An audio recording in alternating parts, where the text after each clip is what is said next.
So welcome to the What Now show. I'm Marnie Barenko. I'm Christel Crawford. Christel Crawford. And this week we are talking about killing you with kindness. And Christel and I were having a chat a few days ago, as we do from time to time, or sometimes day to day, or sometimes more than once in a day. And we were just talking about this whole thing of kindness and what it is and what it isn't, and what we've misidentified it as, and how it shows up in our life where we're being kind to everyone but us. And so we're going to dive into that topic today. Right after I share us on Facebook, because it's very important that you watch me do this so that you can come talk to us. All right. Yes. We're shared. We're shared because we'd love to hear from you. So so what we're talking about is killing you with kindness. And so Christel, I'm going to let you jump in. I know. I'm going to get us all set and then I'm going to start talking. Well, I actually have a lot to say about this today. My mom is my mom. There's always something to talk about there. She's a fairly unstable person. She's on like 7 different medications. And I got to see her for the first time in like 5 years at my sister's wedding, not recently. And I would say in the 5 years since I've seen her, she's really gone downhill. So she's a constant topic between the 5 of us of conversation, of stuff to be aware of, or basically it's almost like what's she needing now.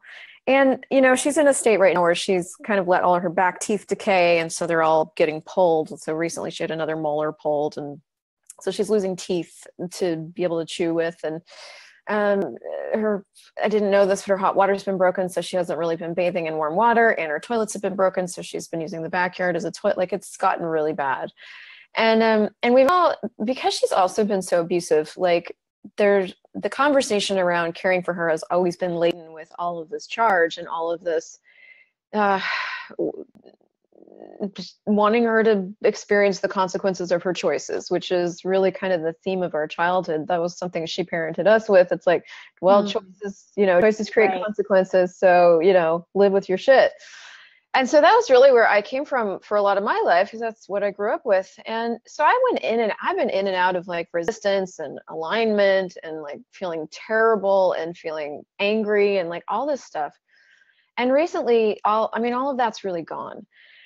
And that's a whole other 7 radio shows about how you even get to this point. Because I've literally spent like 40 years not being that. And so now I'm in this really different place, and I'm more in a place of like, what would be really fun for me to create for her, with her, in terms of helping her or assisting her in some way, if she's asking for it, right? Because that's another thing about helping people that aren't asking for it, is if they can't receive it. So that's something I really have to ask her and get a sense of, is like, can she actually even receive help?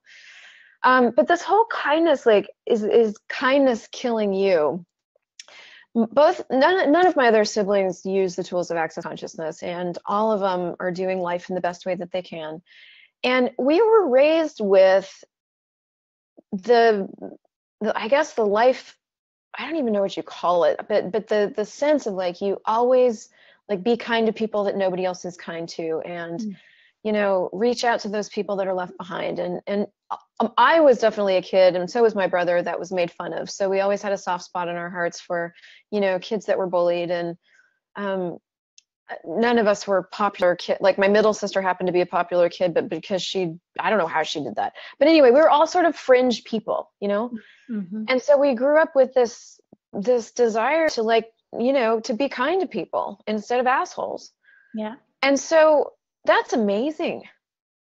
And then where it gets taken to, it gets really, it's just the thing is, it gets all twisted up in obligation and guilt and feeling like you should. And, and then for my other 2 sisters, it being really, really sad for them that my mom is choosing all of this stuff. And so them wanting to mitigate that sadness by trying to talk her into a life plan that would at least make them happier, right? Let us sell your house and rent it for you so that that rent can cover a smaller house, so that we know you have a roof, so that we don't have to worry that you don't have hot water and that, you're not taken care of. And all of which she's like, no, I don't want to leave this house. I don't want to do anything different. Which, and so I'm not even entirely sure where I'm going with all of this. I was just like, but my life has just really like, and especially been this just training ground. Like, if I were being kind to me, if I were including me in the computation, if I were choosing what really worked for me, what would I choose? Yes. And that doesn't always look like how everybody else in the world thinks kindness looks like. Mm-hmm. You know, and there's been many times where I've chosen to be kind where that has actually been abusing me. Yes. Or in an effort to be kind or do the thing that the world taught me to do, like I abuse me in the process, which is like so fucked up. But that's what we're supposed to do. Right. Yes. So, well, a couple of things you said, and you said it well. But that's kind of, we have the kindness is always about everybody else, and we don't even include us in the kindness. And the thing that I've been looking at, is that really kindness then? Because am I truly being kind to someone else if I'm not including the kindness toward me in the computation of it? And the other part of it, though, kindness is total allowance for someone else's choices. I mean, you could look at what's going on with your mom and go, this is not working. This doesn't work. You've got all this stuff going on. You need to do something different. You need to do something better. And there are people that would say, well, that's kindness because she's not taking care of herself. That's kindness because she doesn't have running water. That's kindness. But she's saying, no, this is my choice. So where have we decided that our decision or choice for someone else is better than theirs? And is kindness actually a huge part of it? Allowance, even if we go, okay, there's nowhere in my universe I would choose this, but kindness for you that includes me is allowing you to have your choice, and I'll still have your back. It's allowing you to have your choice, and I'll be in total allowance of you and your choice, even if I don't get it, even if I really wish something different for you. I mean, I was listening to Dane, Dr. Dane here, if you don't know who I'm talking about, Access Consciousness co-founder. And he was talking about how we're always trying to give people them. We're trying to get them to be you. We're trying to give them. Because we see the brilliance in them. We see the possibility in them. We see so much greater is available. So we're like, here, come on. I care about you. So here, let me take my kindness. Look at what's possible. Look at what you could do. Look at what you could choose. But the reality is we can't give anyone them. And he says it's when we stop giving up us. I think his exact quote is, when you stop giving up you, the world will fucking change. But how much do we give up us? Because we're so aware of how much more we could, and our kindness and care wants to bring them all in, and they're going, I'm not choosing that. Yeah. And so question, because you pretty much walked all of that, from all of that to what the fuck are you doing? And to okay. And to even being the voice for your mom of going, hey guys, this is her choice. Yeah. So can you say more about that, and like, what were some of the things? Because that's a huge leap. Oh, it's so huge. Like, well, I mean, a lot of there's so much.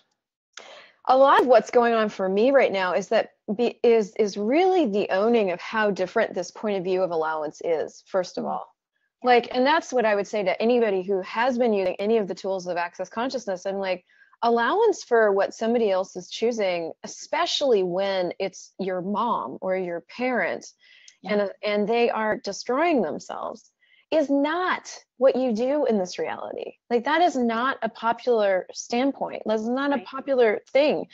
And for a long time, I would keep my point of view silent and quiet, because I knew that the voicing of it would sound to some people really offensive.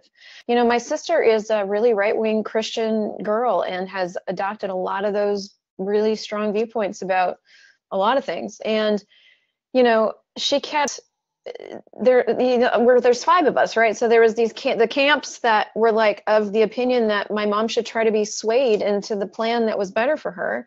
And then me going, cool, I'll support you guys as much as I support anyone else. And I just want to say this, that we need to be prepared for when she says no, and she wants to live with no teeth and shitting in the backyard. And I was like, we need to be prepared for that. And nobody wanted to hear that.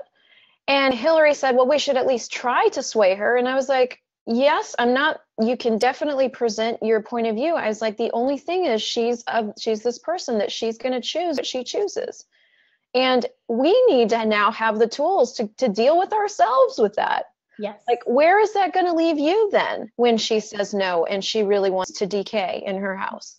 What are you going to do with yourself then?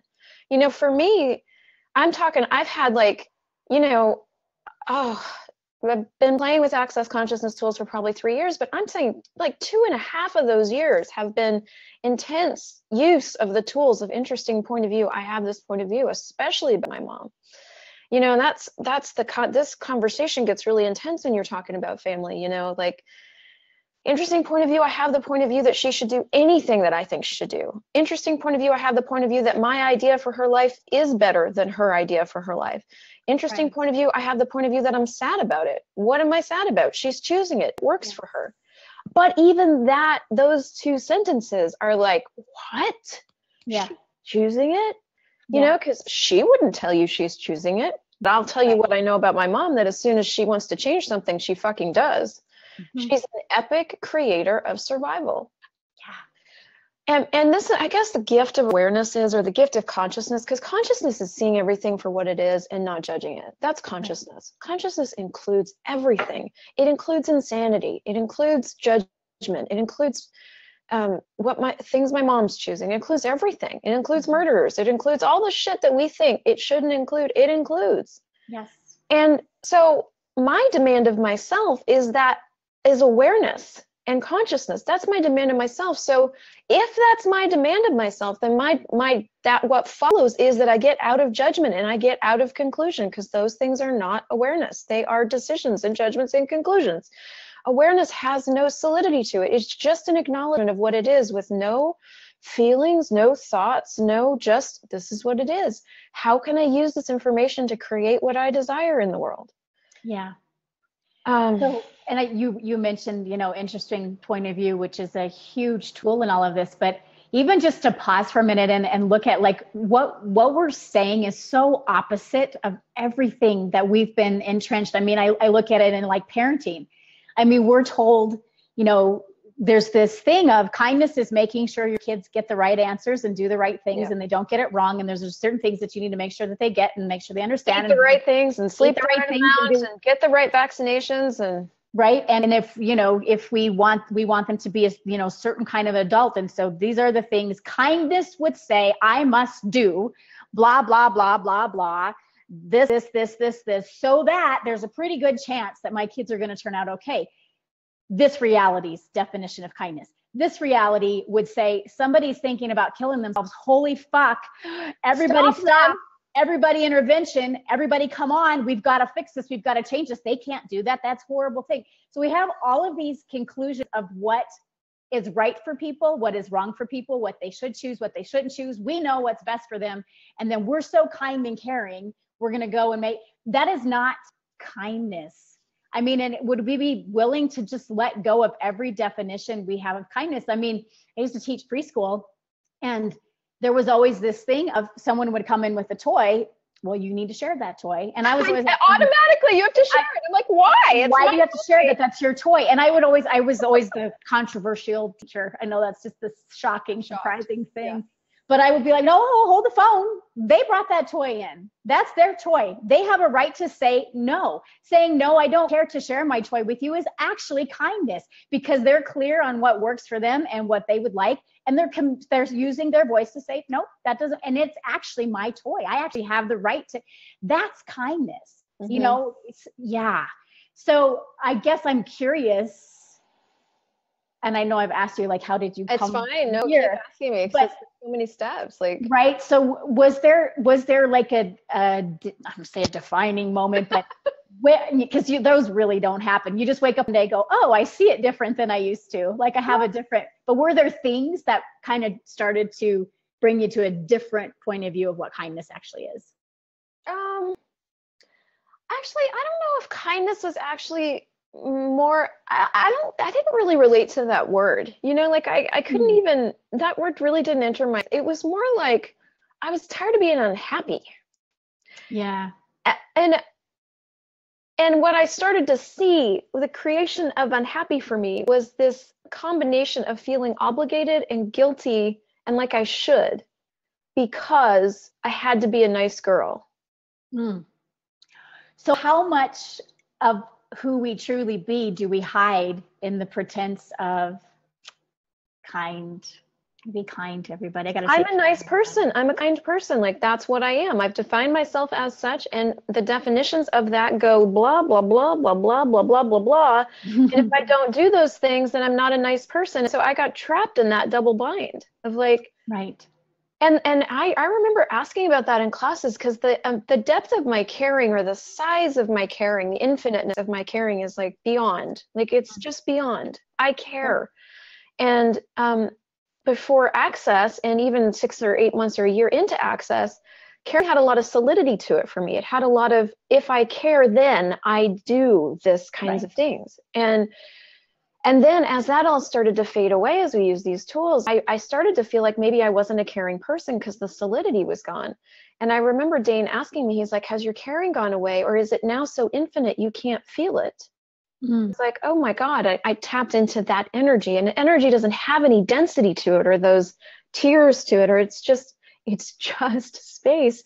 But when you become aware of it, it's so incredibly beautiful and incredibly alive, present. Yeah. And when you lose the definition of caring and you're the space of caring, then you actually are able to perceive what's required in any situation. Well, yeah, if you've got the definition of caring, you can't choose. You are then locked into a set of choices that you have to do because somebody said. Yeah. Because Jesus would do that, or because your parents did that, or because if you don't do that, then you're not proving that you care about that person. And that's where I get a lot, where my sisters are coming from, especially the youngest sister, is like, I have to do these things because that's caring. Yeah. And so for me, like, when I say the unhappiness was sort of the defining moment, was really realizing that so much of many of my choices actually in my life in total were around my mom, and whether or not this choice would be caring about her, or would be rejecting her, or would make her feel a certain way, or would make her feel abandoned, or would make her feel rejected. She wasn't even around. Right. But all of my choices were like, I was like this, she was the pole and I was the tetherball, just coming back and hitting the pole all the time.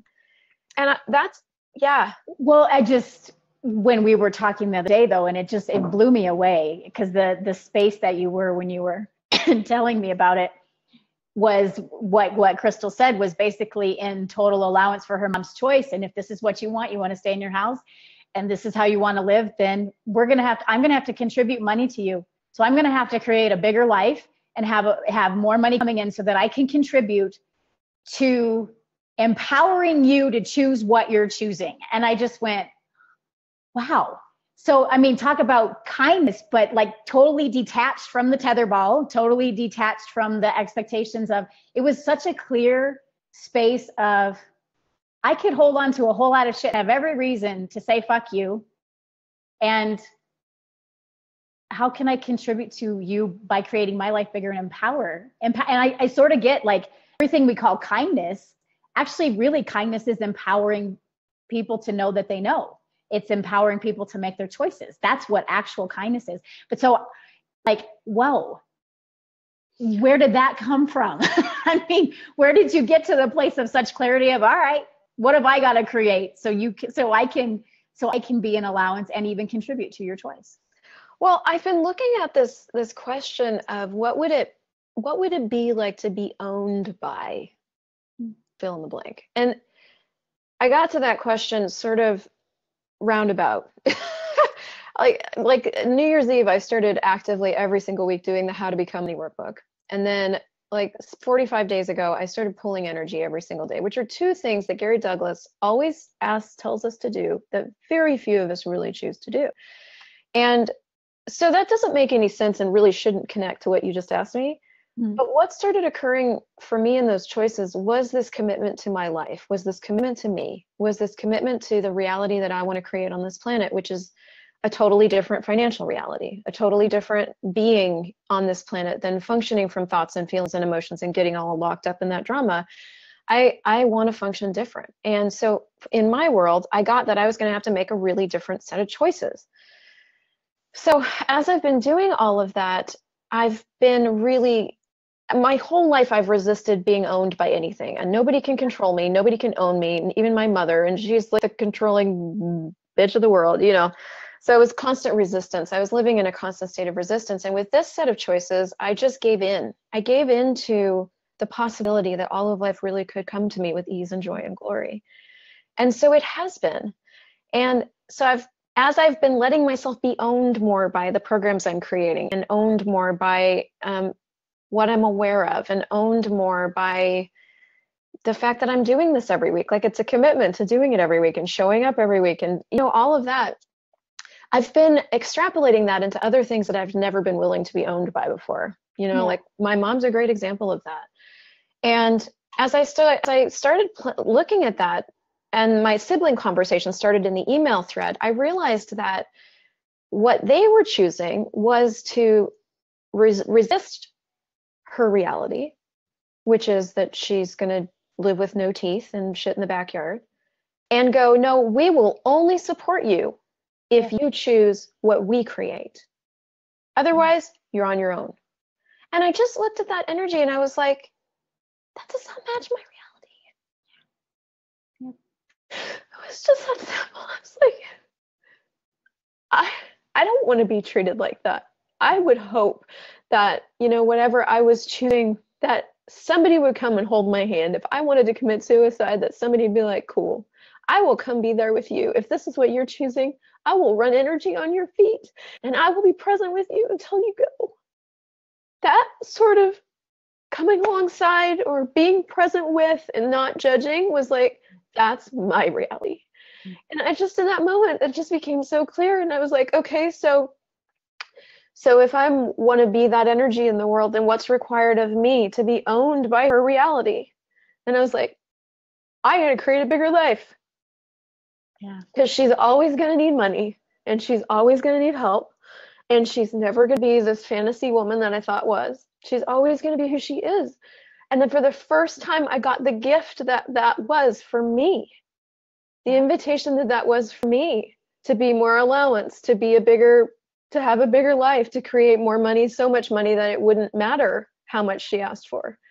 And I just sat on the toilet and cried. I was like, I was so grateful. It was the first time I was totally grateful for what she was choosing as a reality. It's amazing. And then with my siblings, I just got like, I'm the only one that sees it this way. I am the only one that has this awareness. And for the first time, I don't care. I don't need them to validate me. I don't need them to agree with me. I don't need it to match. Nothing. It doesn't matter. That is not relevant. What's relevant is that I know what I know and that I choose what works for me. And that right there is the only thing that gives the world a chance at choosing something else. Mm-hmm. When we just boldly know what we know, no matter who it agrees with, and move forward with it. Yeah. The space of total no judgment. And I love what you said, because before you got into the kind of details of it, you said it was about committing to your life. It wasn't about committing to anyone else. Mm-mm. It was committing to you and your life, and the commitment to you and your life and the reality you know is possible is like what opened the door, or even the possibility for anything of what you just said to come to be.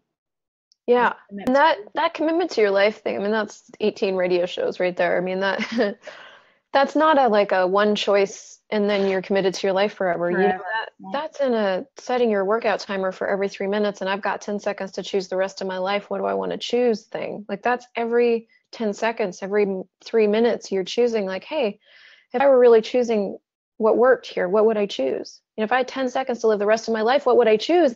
When I asked that around this situation, man, I would choose to create tens of millions of dollars and just go buy a fucking chateau in France and give her half the yard with a clapper on her so I didn't lose her, so that she could raise her dogs and her horses and shit wherever she wants. That's what I would choose. Yay. You know, like, I think it was just that. You're such a way with words. Oh, I love it. I love it. I love it. I love it. But you know what else like strikes me in the whole conversation of kindness is unless we're willing to lose somebody, we cannot truly function in kindness with them, because everything we do is to some degree trying to control an outcome, trying to make sure they're still there, trying to make sure they're still there in the way we've decided they should be.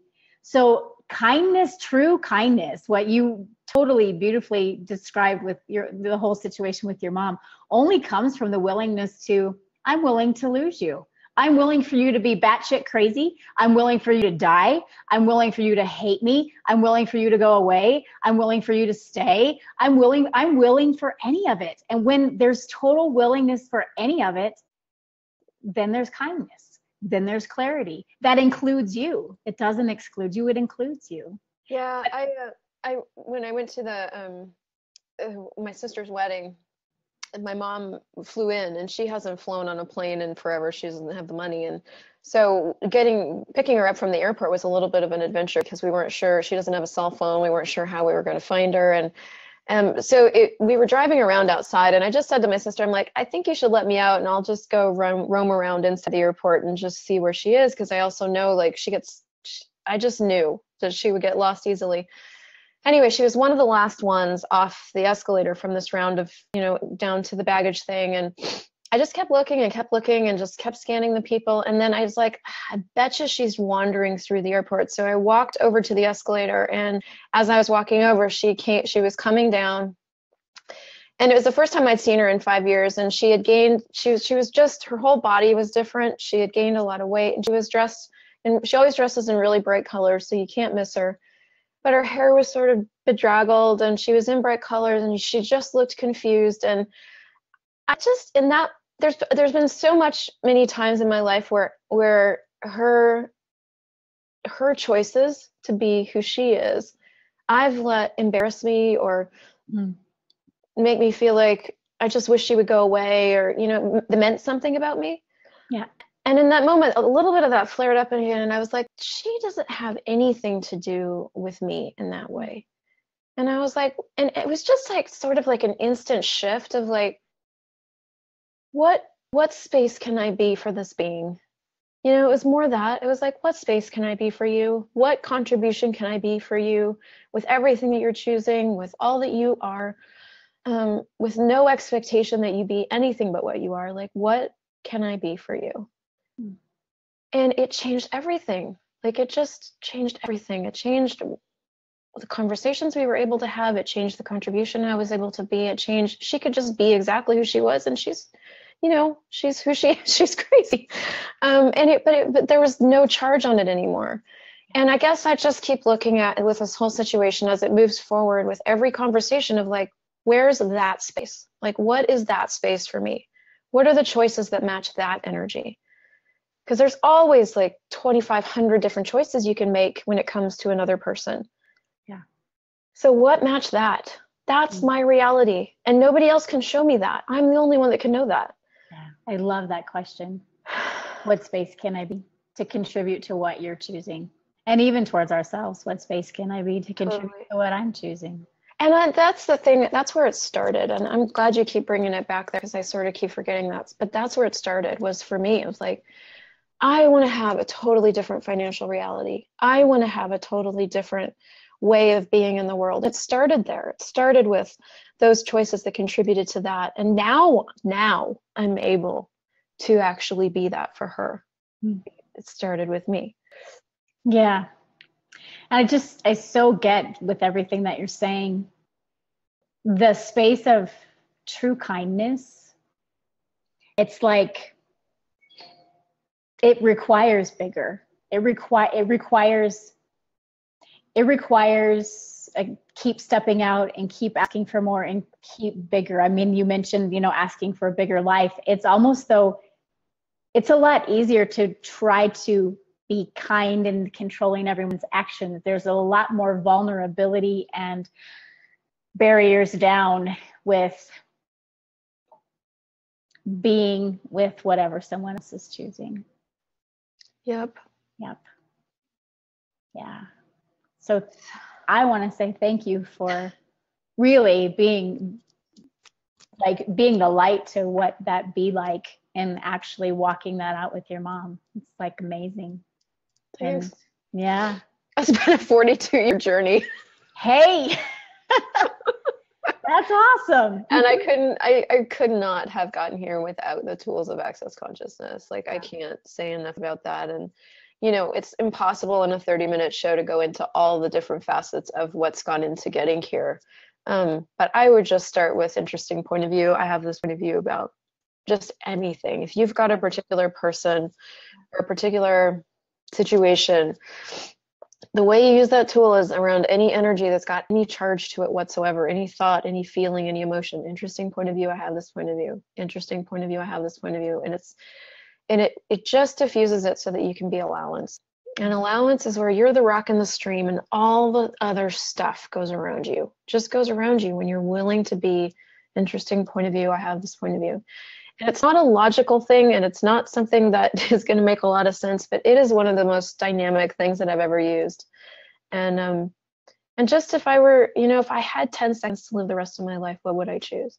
Because, I'll be honest, like, and I know we got to wrap up, but I'm like, before this moment, there was lots of moments I had 10 seconds to live the rest of my life, and I would choose leaving her behind. Like, it's changed a lot too. And that's the other thing you just got to give a lot of space for, is like, things always change if you allow them to. Yes.